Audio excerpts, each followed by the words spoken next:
AOC is breaking up with Democrat Senator Bob Menendez and calling on him to resign.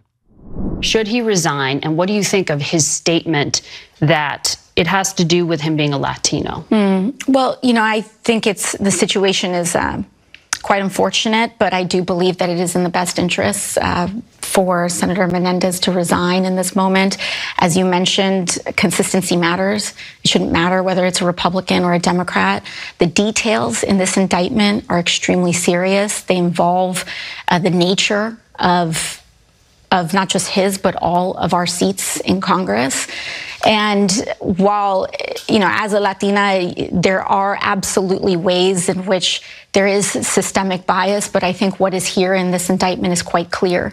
And I believe it is in the best interest to maintain the integrity of the seat. This is a pretty good answer. Why is AOC turning on her man, her compatriot here? Well, because they got him dead to rights. Everyone knows that Menendez is corrupt. We've known it for a decade now at least.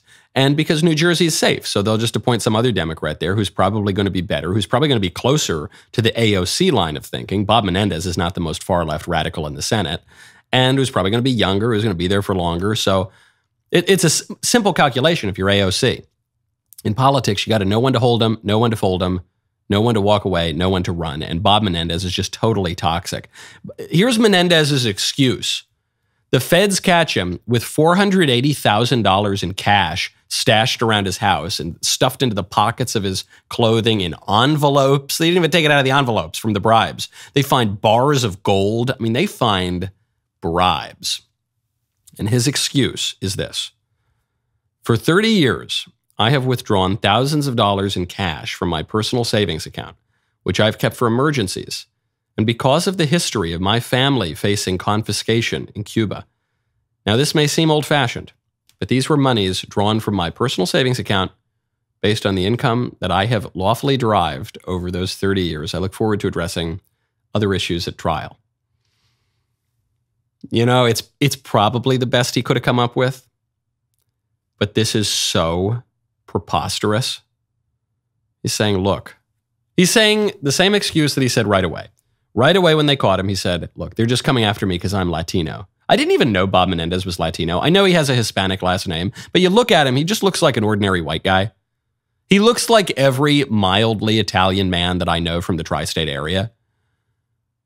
But he's a slightly different kind of swarthy, so he gets to say that he's Latino and they're coming after me because I'm Latino. They waited a long time to do it, but now they're coming after me because I'm Latino. They don't understand the only reason I had $500,000 in cash stashed around my house is because I'm Latino. And I remember the dark days of Castro, and that's why I need to keep $500,000 in cash around my house. It was all lawfully withdrawn from my lawful earnings from my bank account. Did he also withdraw the bars of gold from his bank account? Did he push? I didn't know, because I know you go to the ATM and you click, do you want 20s? Do you want 50s? Do you want bars of gold? That's great. That's cool. I'm glad. Maybe I'll try that in the future. They're kind of expensive though, aren't they? Can you withdraw a Mercedes from your bank account? No, I was just withdrawing it from my earnings. How about home furnishings?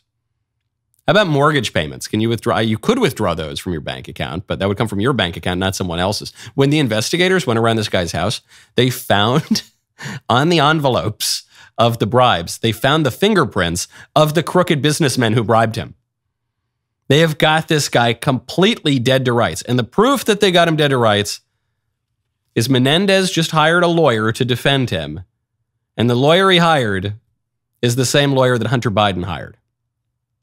There you go. Just book him at this point. This is according to CNBC. Menendez has hired Abe Lowell to represent him in this case. He already hired that lawyer in 2015. I guess Abe Lowell is just the Democrat lawyer who represents crooked Dems. That's it. That if you are a high-ranking crooked Democrat who they've got dead to rights, you hire this guy.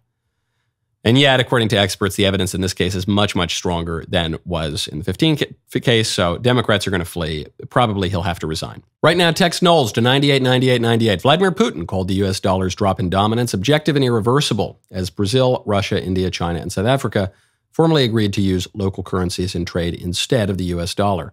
As demand for the dollar weakens, the buying power of the dollar weakens. That is why Birch Gold is busier than ever. Investors and savers are looking to harness the power of physical gold held in a tax-sheltered IRA. You can too. You can protect your IRA or 401k by diversifying with gold from Birch Gold. As the U.S. dollar continues to receive pressure from foreign countries, digital currency, and central banks, arm yourself with information on how to protect your savings. Learn if gold is right for you too. Text Knowles, KNWLES, to 989898. They will send you a free info kit on gold with an A+ rating with the Better Business Bureau, thousands of happy customers, and countless 5-star reviews. I trust Birch Gold to help you diversify into gold. If a central bank digital currency becomes a reality, it will be nice to have some gold to depend upon. Again, right now, text Knowles, KNWLES, to 989898. David McCormick running for Senate. He's a former hedge funder. He could be a self-funder. He's a very competent guy. He's obviously a very intelligent guy. I felt he was a better candidate than Dr. Oz in the last cycle in Pennsylvania. He wants to take over the seat as Bob Casey, Democrat in Pennsylvania, becomes more vulnerable as a result of how terrible a job Biden has done. He's a fine candidate, but he's socially pretty liberal. On the social issues, things like marriage, rock-ribbedness on issues of life. McCormick is not the most hardcore right-wing guy in the world. Now, the argument for someone like a McCormick, or even for Dr. Oz, is, well, look, it's Pennsylvania. You're not going to run a far right-wing candidate. You're not going to run a rock-ribbed conservative and win there. So just take the squish and be happy that you get anyone with an R next to his name. I just don't think that's necessarily true. It wasn't so long ago that Rick Santorum was senator from Pennsylvania. Rick Santorum, one of the most rock-ribbed, traditional, socially conservative, right-wing candidates that we've had in recent history. And by the way, the guy almost got himself the nomination for president. Don't forget, when he was running against Mitt Romney. Pennsylvania liked Rick Santorum. Eventually he lost, but he served some time in Pennsylvania. Why can't we nominate a Santorum? You want to talk about Mitt Romney? Mitt Romney lost Pennsylvania. Donald Trump won Pennsylvania. Donald Trump, a much more right-wing figure than Mitt Romney.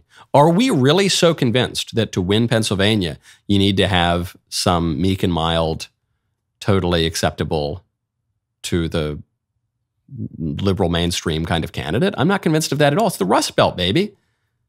In some ways, a hedge funder is anathema to the way that Pennsylvanians view their politics. I don't really want to diss McCormick. I think in many ways he's a good candidate, and I would have supported him over an Oz last time. But are there other candidates? Could we get a Santorum-like figure? Could we get a Trump-like figure who is suited to Pennsylvania? Romney lost. McCain lost. I don't know. Where's the Santorum figure? Can we just get Santorum to run again? That'd be great. I would love that. Boy, what a great clip that was. Now, make sure that you ring that bell, subscribe to the Michael Knowles podcast.